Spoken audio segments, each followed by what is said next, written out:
What's up mga idol? Kumusta po? So meron tayo ditong nire-repair ngayon na Challenger Gladiator. 50k po ito mga idol 50k. Okay, so tatakpan ko lang yung pangalan ng Minisound na gumagamit ito for confidential purpose, and then respect na rin po sa kanila mga idol. So ayan, so ito po yung Challenger na 50k mga idol. Bali yung primary fuse niya dito ay napuputol. So parang merong nagkaroon ng short dito sa loob. So tiningnan ko yung fuse sa kanyang main amp dito sa kabilaan. So goods naman, wala namang naging problema. Pero pag pinower on ko, yung ilaw natin dyan na valve na naka-series ay umiilaw siya. So ibig sabihin meron talagang short sa loob ng amplifier. So tinecheck ko yung main board, parang okay naman, goods naman. Tinanggal ko nga itong connector dito sa power supply. So ganon pa rin siya, merong shorted. So tinanggal ko yung mga wiring ng transformer papunta dito sa ating capacitor. So tinanggal ko na siya sa ngayon. So okay na siya. So bali ayan, nagpa-power na siya.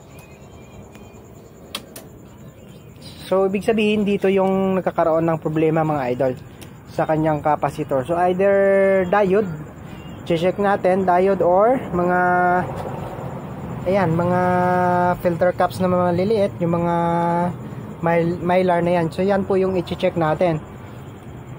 At saka hanggang dito sa sa supply na kanyang buffer. So yung gagawin natin dito mga idol, ipo-pull out natin itong capacitor. So ayan, 24 pieces to. 1, 2, 3, 4, 5, 6, 7, 8, 9, 10, 11, 12. So naka 24 pieces pala itong capacitor ni Gladiator 10K mga idol. Okay, so ipo-pull out lang natin itong mga idol para ma-check natin kung ano po yung salarin, no, sa kung bakit nag-short yung amplifier na ito mga idol. So chillax muna mga idol. Okay, so mga idol, ayan po, binaklas na natin yung capacitor nitong Gladiator 50k mga idol. So at nahanap na natin yung cause ng shorted. So dito sa kanyang mga capacitor, sa kanyang supply.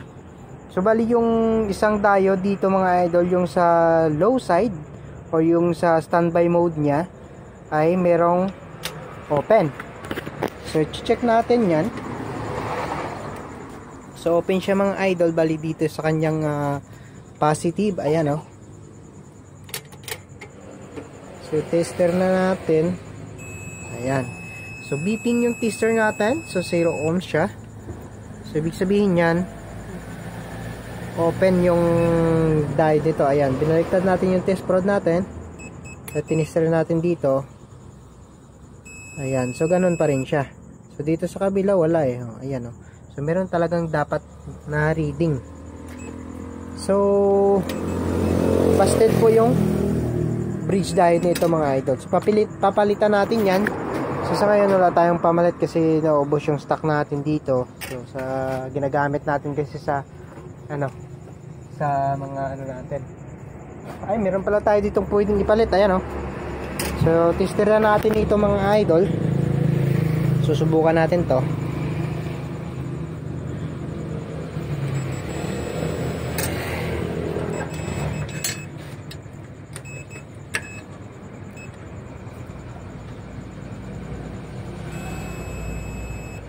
Parang sira din siya.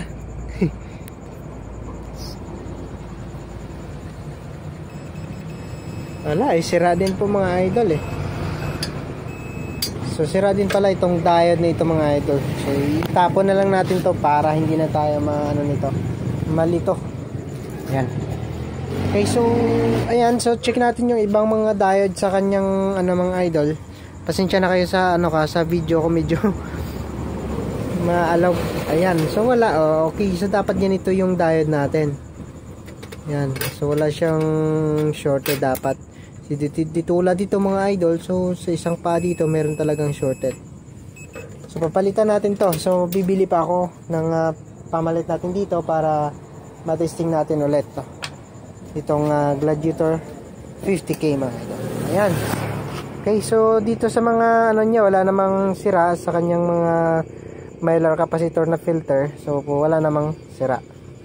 Ay, so abangan nyo lang po mga idol. Ano din natin ito pag meron tayong pamalit na diode.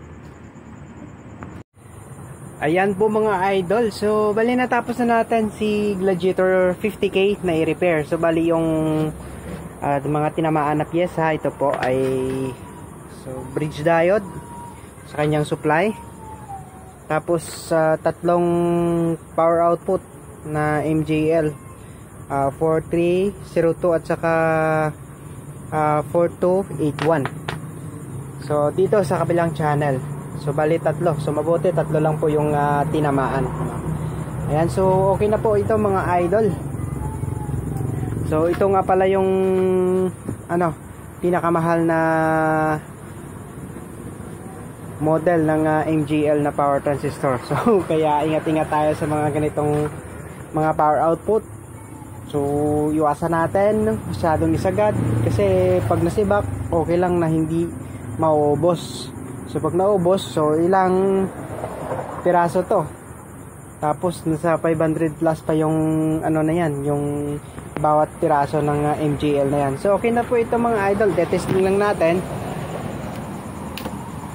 Ayan. Goods na siya. Ayan. So goods na po ito mga idol.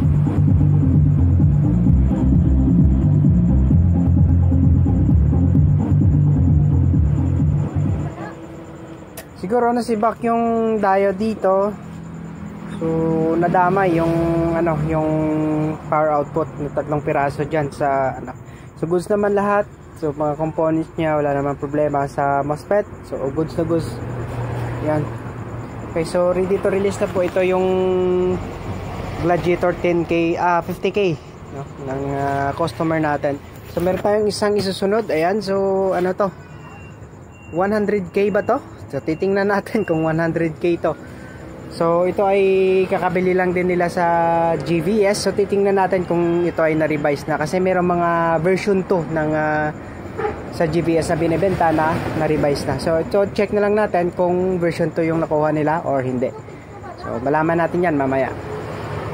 Okay, so ayan mga idol, hanggang dito na lang yung vlog natin dito sa Gladiator 10k 50k. So itatakpan na natin to tapos okay na.